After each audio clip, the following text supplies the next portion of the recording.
Welcome back to Project 13.5 here at Desk Careers. I am so excited to be introducing our next guest, Yara Bakouny, Associate CIPD, who is a talent acquisition specialist here in the United Arab Emirates. Welcome, Yara. It's so great to have you with me today. Thank you. It's so great to be here as well. I am so excited to have this conversation with you. Throughout the academic year, I'm always talking to our sixth form students about the importance of their presentation skills when they're thinking about future employment. We talk about this, what kinds of things should we be putting on a CV? How do we present ourselves so that recruiters will find our profiles as a standout? And it's so great to finally have this conversation with you today so that maybe you can steer us clear in certain aspects and also help us to understand the types of things that we should be doing and maybe some of the myths of things that we think we should be doing but really aren't so relevant. So before we get into that, I thought maybe you could talk to us a little bit about your experiences and what brought you to becoming a talent acquisition. Sure. So funny enough, I graduated from university back in Lebanon as an economics graduate. I liked it. It was something I thought I see myself doing. When I came back to the UAE, I found a job working with Bait.com, which is an online job site. Now, in the beginning, my job had nothing to do with recruitment itself. Most of my work was related to helping my clients find the right candidates. So slowly what happened is I started working closely with them, helping them out, finding people, posting jobs, just a wide variety of their work. And through interactions with them, I learned a little bit more about HR. After a few years, I said, you know what, this seems like it's a good opportunity for me. I'm interested in HR. This is something I want to pursue. And so I was lucky to be able to start a job with Zahrawi as a recruitment executive. And then after a couple of years, thankfully, I got promoted to a talent acquisition specialist. My role basically involves everything from the start of the position. So once the position opens up, from interviews, physical interviews, telephonic interviews. Sometimes we do tests, presentations, up until the person joins us. So everything from start to finish is handled by me and the team that I work with. Lots to do. Yeah. I like how you went from economics to finding what you're doing right now. I heard you saying that you were open to this opportunity. And I know that many of our students think they're going to study a subject, that they're going to have to stay stuck doing that subject. But your story shows us that there are opportunities that take you outside what you would have studied. Now, in reflection backwards, being an economics student, what are some of the transferable skills that you learned as an economics student that you find very relevant in your current job? The most important thing I found was just in general knowledge about the market. So you know how in certain situations, the market is doing good, the market is not doing so well. So that gave me an idea of, in recruitment, how easy is it going to be that I find the right candidate? If the market is not doing so well, people are getting laid off. For me, from my side, I say, okay, because thankfully in the medical field, even in the past year or so, throughout all of 2020 and even now, we've been doing pretty well. Our company is very stable and it's actually growing. So I was able to know that, okay, because a lot of companies are doing so well, for me in terms of recruitment, I know who I can target and I can get the best of the best candidates. Another thing that I take from economics is the logic behind it. So economics is very logical. You've got this happens, then this will happen. In recruitment, it follows a little bit of the same pattern. If you know how to work it from start to finish, it follows a form, and not just in recruitment, and everything that's related to recruitment work. Incredible. Wonderful. Okay, Yara, let's really jump in to what do you look for as a recruiter when you're looking for future talent? How do you make those decisions? The most important thing for me, at least in our case, is personality. So we don't always look for experience. We look for, let's say, in most of our positions, we might look for a right background, just so that they have the knowledge that, or at least the information that they need to be able to do the job. But we are okay with taking in fresh graduates as long as they have the right personality, the work they can and they want to work, and they show interest that this is something that they want to pursue. Because we interview a lot of people who, we tell them, okay, are you interested in so and so positions? And then they would say, yeah, but this is what I got, so I thought I'd come in for an interview. That's not something we look forward to. We look for someone who has this enthusiasm to work. Would you say that the current market is looking for younger people, or are they looking for more experienced people?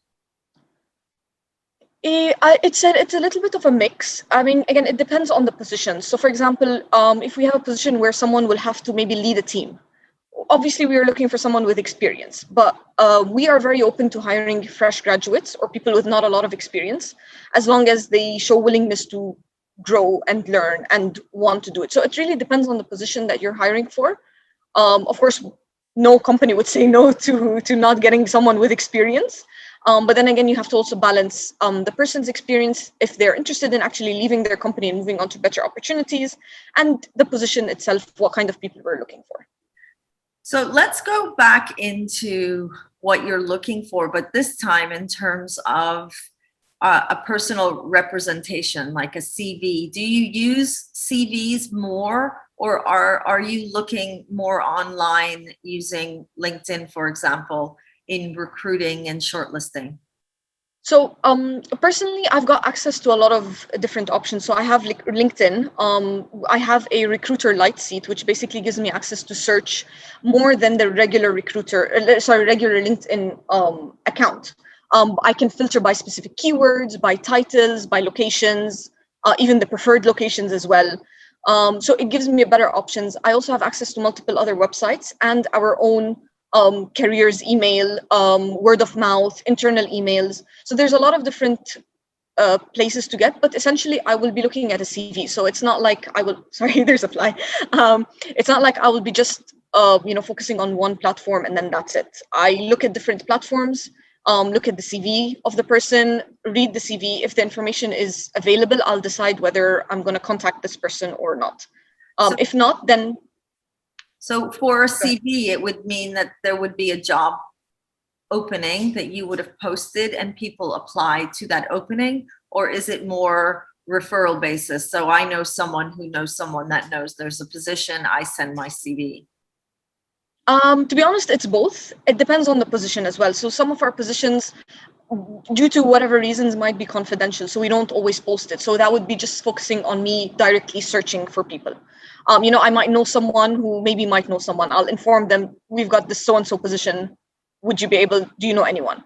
A lot of times we post jobs, so people would apply, but at the same time, we're also searching through the different platforms. So they go hand in hand. Once a position opens up, we post it in whichever websites we have, and we wait for people to apply. And at the same time, we're also searching for them. So what I'm hearing you say is it's a multiple platform that you're looking for, and a young person never knows where that opportunity might come from. It might even be that you found them on LinkedIn, or maybe not. I know with our graduates, we're always talking about their social media representation, how they present themselves, how they're branded. Does an organization look at their other platforms? I had an interview recently with a social media founder, and she said, yes, I look at other platforms. I Google the person. I want to know how they represent themselves. Would you say that you do this as well in your organization? Personally, we don't do it as of yet, but we do. So, for example, apart from the social media, you have the different platforms. Also, the pictures that people post there about themselves, because you can upload a picture if you want. This is something that we also take into account, because a lot of people have post pictures that are not professional looking. They're more for their social media, Facebook, Instagram, whatever it may be. So I do take a look into that as well as compared to the others, because a lot of times I realize Instagram, Facebook, they're all private, so you can't really see much more than maybe their profile picture. So it doesn't always give me a good idea, and some people, different usernames, different so and so it gets a little bit tricky in terms of social media. But in terms of their image, whether it's on LinkedIn, whether it's on any of the other networking platforms, or even if they put it on their CV, their image, the picture that they put there, is very important. Wonderful. Okay, let's go into the nitty-gritty. If you were to receive a CV, what are some of the things that you think, oh, don't do that, definitely do not do that? Okay. One of the most important things is when there is too many words written onto it. So you've got an objective which states it should be like a minimum of 2 sentences. I've seen people who've put it like 2 paragraphs worth. It takes up a lot of the page. That I mean, it's not something that will kind of make me automatically reject the CV, but it's not something I would really like to see. And if I had to choose, then I might not choose that person to call. Another thing is maybe if there's a lot of empty spaces. So some people, put in big words, put it in the middle of the page. There's a lot of space on the right, on the left that they could use. That again wastes my time as a recruiter scrolling through the CV. There's always this myth about, or the saying like, recruiters spend 7 seconds for each CV. I mean, I spend a little bit more than 7 seconds, but when you have a lot of empty spaces, it doesn't reflect well on you, because it's taking up too much space. As a recruiter, not everyone will take the time to read everything that you've written, and then to flip in through multiple pages again will cause a little bit of a problem with them. So as they grow older, their experience, obviously, they gain more experience. How do you bring it all together into that one-page CV? So the one-page CV is not something that's very common these days. I mean, everyone is encouraging to put in more details. So 2 pages, 3 pages is still okay. Again, depending on the experience, if you've got someone who's just a fresh graduate, obviously, not more than one page. But someone who's got a few years, it could go up to 2 pages, even 3 pages if they're really experienced. But one thing that you could do is you could not put in the job description of your old or your first few jobs that might not be as relevant, because you have someone who maybe did part-time jobs as a waiter or waitress. When they're fresh graduates, of course they're going to put their description because they want to improve the CV and want to show that this is what they've done. However, after a few years where you've moved into a completely different job, the waiter job might not be relevant as much. So you might put it as just to say that I was working during these years, but then the details of it might not seem as important as what you're currently doing and what career you want to actually pursue. So then that's when it works, when you start removing or just minimizing your previous experiences and focusing more on your current experience or what you want to currently move into. So really being careful and paying attention to the purpose of what you're putting forward and how it relates to the job opportunity. Exactly. Is there a one-size-fits-all CV, or do you recommend that people really create a bespoke CV for the job role they're applying to? There's no one kind of CV, so a lot of people come and ask me like, is this a good CV? I'll be like, yeah, it's a good CV. You can't compare it with someone else because my design might be different to everyone else's design. You also need to highlight what you want to move into. So for example, when I was shifting from my previous job to my current job, I focused more on the recruitment side of it and not the customer service side of it. Because what I'm trying to promote is my experience that will help me with my new job. The same thing could go for education. A lot of people ask me, do I need to put the work first or the education first? Again, it depends what you want to highlight. So for example, in my case, I wanted to highlight that I have completed my CIPD level 3 certification. So I've put it at the top. However, if I did not have it and I just graduated with economics and I'm in recruitment, I might have put the education at the bottom and focused more on my work experience, kept that at the top. So usually people put at the top what you want to highlight. And then at the bottom towards the end is something that you want to mention, of course, but not let it stand out, or it might not be as relevant. What would a recruiter looking at a CV want to be highlighted? Is it their education or is it their experience? It depends on the person. It depends on the CV itself. So again, for me, let's say in my case, if I got my own CV as a recruiter, if I see my focus at the top is education as economics, and then my work experience is recruitment, in my head, I would think, why didn't I put the work experience first? Because I want to highlight the recruitment work or the HR related work, because economics is not really related to HR. They're not linked in much. But if I got the CV and the recruitment or the HR experiences at the top, I would say, okay, this person wants to highlight that they work in HR.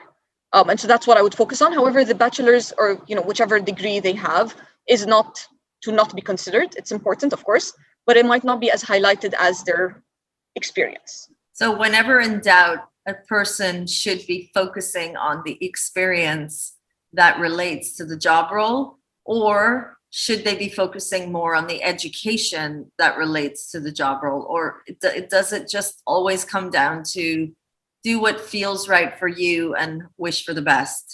Yes, kind of. I mean, again, it depends. If let's say in my case, if I didn't want to highlight that I'm an economics major, I wanted to highlight my experience, I would put my experience first rather than my education. But if I wanted to highlight my work, my education, sorry, I would put that at the top. So it really all depends on the person, on the position that they're applying for.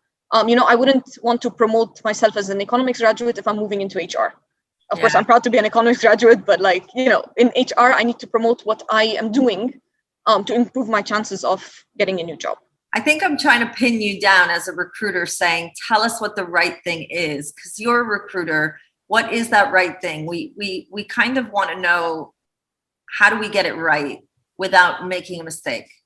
That's the thing. There's no right way. Thank you. So each CV is completely different than the next. It depends on the person, depends on the layout that they want. Some people prefer a basic layout. Some people prefer something with a little bit more of color, design. As long as it's neat, as long as it's understandable by us as recruiters, as long as I can see the CV and say, okay, this person worked in this, then he moved to this, then moved to this, and this is their education, this is their contact details. That for us is more important than, just one size. As you said, one size fits all. We hear a lot from public agents that are selling services of making CVs. Very often we see, we had X number of clients getting, 5-figure jobs and so on and so forth. And they're claiming their ability of being great at putting CVs together, obviously to gain clients. But as a recruiter, can a private agent give me a better opportunity? Or at the end of the day, it really just comes down to, how did you represent yourself? And was that job really, for you? And were you lucky enough to get interviewed? So agencies, they do help out. And the reason why they promote themselves as, we will be able to get you a job, because they know the best layout for a company. So if we as a company, we work with an agency, they would be sending us certain CVs, and they know how to organize the CV or put the layout as per what we are looking for, specifications that we're looking for, which something not a lot of job seekers might know. So that's why they say that we can get you a job. We are better in fixing a CV because they already have that experience of what works best for each company. So, I might get a personal CV, which is okay. And then from an agency, I might get it was much better because maybe they've talked to the candidate, they've talked to the job seeker, they've gotten more information. They know how to fill out the details to attract it to us. Because, for example, in my company, we sell many, many different types of medical equipment. If you just mention that you work for Zahrawi Group, just like that, and that you sell medical equipment, no one's really going to know what products exactly you sell.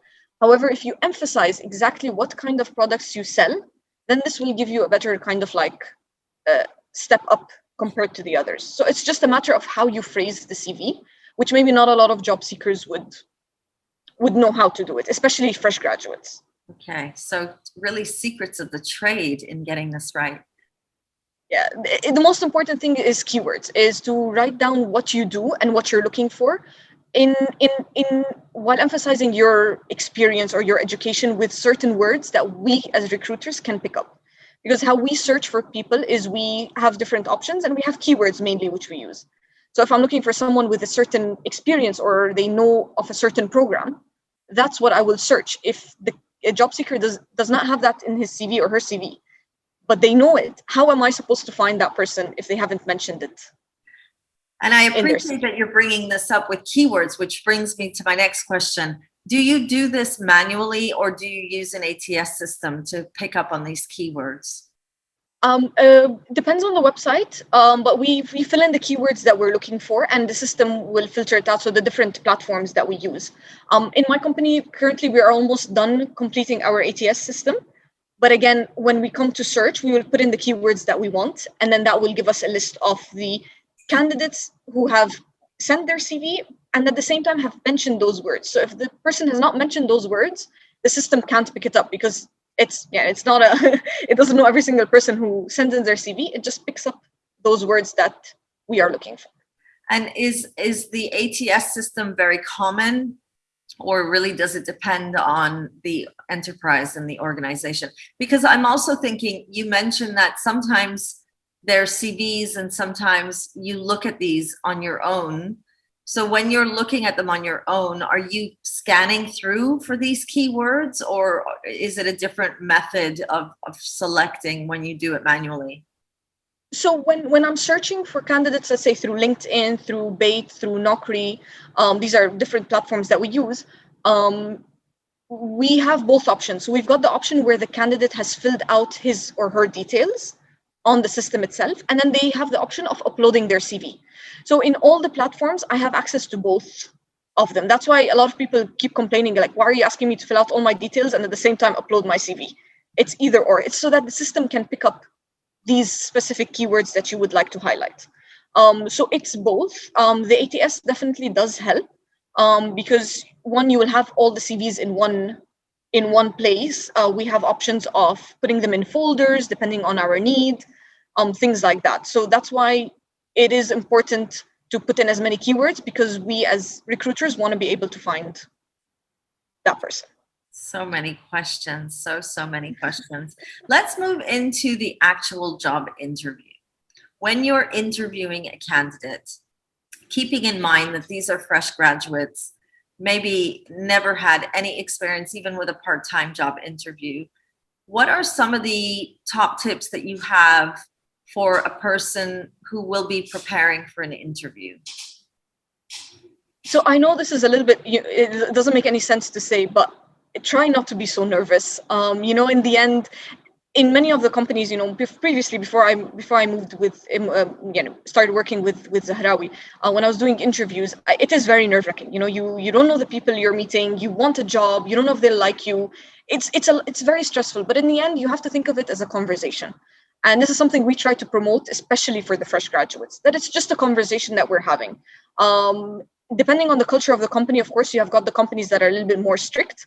So you kind of have to, from the way you're talking with whoever is your point of contact, whether it's an HR representative or a recruiter or even the line manager directly, if you can understand a bit better if this is a straightforward, serious company, or if they're a little bit more relaxed. If it's a little bit more relaxed, then try to treat it as a normal conversation that you're having between two people. It's we get to know you, you get to know us, because an interview is not just the company looking to hire a person. It's that person also thinking, will I be able to work? Should I work for this company? And not just, I just want a job. So it really goes both ways. So I know it doesn't make any sense for me to tell to someone relax. It's kind of a little bit funny, but you have to treat it as if it is a conversation that's happening between two people. If you see this conversation being more serious, then try to change your attitude to be more serious. If you see it more casual, where the line manager might be, laughing a little bit, telling a joke or two here and there, then change your attitude to kind of fit that atmosphere. And what about dress code? How should a person be dressing for an interview? Formal as you can. Depending on the position, I know certain people, they might, depending on the position, not everyone will be coming in a full suit, and depending on how experienced they are. But anything that is considered formal, so a nice shirt with the formal pants, anything that makes them look presentable and not, as if they've just woken up out of bed. Obviously. And does it matter whether they're applying for a barista job or they're applying for an office job? Should they always be informal attire, regardless of the role they're applying for? As much as they can, yes. We don't understand, here in the UAE, it's a very diverse market. You've got different levels of people. Some people, maybe they can't afford as much to be as formal as maybe a 3-piece suit or just a regular suit and tie. But as long as it's formal, as long as it's neat, then this is something that's more important than the exact kind of clothes that you wear. And what's the etiquette after an interview? What should a candidate remember to do once the interview is complete? Is there an etiquette, or does it really matter? So while the candidate is still in the interview, something we highly suggest, and this is something that's also very well known, is always ask a question or two. Have something prepared. Not the usual, what products do you sell? Because that they're supposed to already know from, let's say, the website, or what do you guys do? Just small things that they could understand a little bit more about the culture of the company. Always have something prepared, because it shows that you've done your research. You're not asking the questions that you could have found online. You're asking something else that might not be as visible online. And then once the interview is over and you've left, maybe the next day to send a thank you email, to thank the recruiter, thank the managers for their time, and hope to hear back from them. So something like that is always a good sign. Wonderful. And when we're thinking about the actual interview and the interview process itself, what have been some of the things that you've seen people do and think definitely taboo, definitely don't do this? It could be anything from like lying on their CV, putting in fake information, because there's a saying like, if you put it on your CV, you can be asked about it. So everything that you've put on your CV, you need to know. I've interviewed some people, unfortunately, who we've asked them kind of technical questions, and they just froze up. They didn't know how to answer, or they would kind of keep going around in a circle without actually answering the question that we wanted, where, it's mentioned in their CV, they're supposed to have that experience, but they might have lied. Another thing is something also is like being late without informing us. So for me, I by the time the candidate comes in for an interview, I've already spoken with them at least once or twice. Once over the phone to kind of get their, the initial screening, and then the second time to invite them for an interview with an email. So my contact details are there. So if someone comes in late without them calling me, and then I have to actually call them to see where they are, it's not always a very good sign. Not at all. And how important are past references? So sometimes leaving an organization, you might be leaving because of a conflict of interest. There might be issues, but that doesn't mean that you're necessarily a poor candidate. But how much importance does a recruiter put on past references? It is important in certain scenarios, and we have used it from time to time with certain candidates, especially because we work in a very niche market. So everyone knows everyone, kind of thing. So we rely on it a lot, especially when we're unsure of a candidate. Maybe we've had mixed feelings about them in the interview. We say, you know what, we know so-and-so from this company, or they've mentioned a reference on their CV. Let's try to give that person a call and get a couple of different feedback. So whenever you put in a reference, just make sure that person will actually give you a good reference, and not someone you might have been on a bad terms with. That's a tricky one, isn't it? It really, it comes down to personality and morals and ethics and value. It does. And it is important, because in the end, we don't want to hire someone, you might think that this person is amazing during an interview, but you might find out, after the interview from someone that you might know that, they're good at their job, but they have a lot of fights with the teams for no reason. They tend to gossip a lot and create small problems. And then again, this is something that will kind of put that person's interviews on hold. Wow. Thank you so much. We've talked about so many things, from platforms to be seen and to be found, CVs, what to put, how to put it. We talked about interview, the etiquette of interviews, and how to come across in that interview, keeping in mind. I think that the common learning, or the big aha learning for me, is there's no one right way to do it. You just have to keep asking yourself, as you said, is what is the focus I want to draw attention to on my CV, and coming across as very professional. Thank you so much, Yara. It's been such a pleasure talking with you, and I hope to see you here at the college in the near future. Definitely. I'll be more than happy to come. Thank you. And that brings us to the end of an incredible conversation, which brings us to my last interview for Project 13.5. It has been so much fun talking with our professionals throughout this 5-week program. Today we spoke with Yara Bakouny, who is an associate CIPD talent acquisition specialist. Thank you for watching, and we'll see you in the next academic year with lots more interviews from our digital spotlights.